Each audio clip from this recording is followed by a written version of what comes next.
और यहोवा ने नूह से कहा, तू अपने सारे घराने समेत जहाज में जा, क्योंकि मैंने इस समय के लोगों में से केवल तुझी को अपनी दृष्टि में धर्मी देखा है। सब जाति के शुद्ध पशुओं में से तो तू 7-7 अर्थात नर और मादा लेना, पर जो पशु शुद्ध नहीं है उनमें से 2-2 लेना, अर्थात नर और मादा। और आकाश के पक्षियों में से भी 7-7 अर्थात नर और मादा लेना, कि उनका वंश बचकर सारी पृथ्वी के ऊपर बना रहे।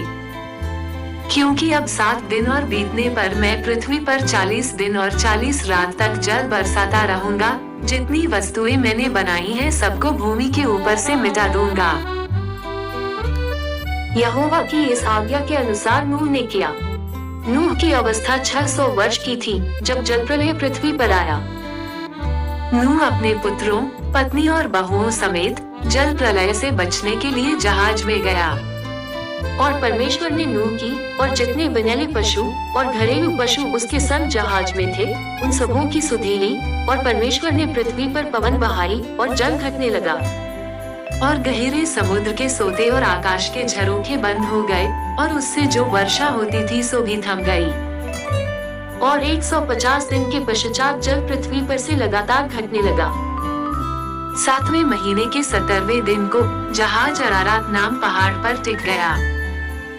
और जल 10वें महीने तक घटता चला गया, और 10वें महीने के पहले दिन को पहाड़ों की चोटियां दिखलाई दी। फिर ऐसा हुआ कि 40 दिन के पश्चात नूह ने अपने बनाए हुए जहाज की खिड़की को खोलकर एक कौवा उड़ा दिया। वो जब तक जल पृथ्वी पर से सूख न गया तब तक कौवा इधर उधर फिरता रहा। फिर उसने अपने पास से एक कबूतरी को उड़ा दिया कि देखें कि जल भूमि से घट गया कि नहीं। उस कबूतरी को अपने पैर के तले टेकने के लिए कोई आधार नहीं मिला, सो वो उसके पास जहाज में लौट आई।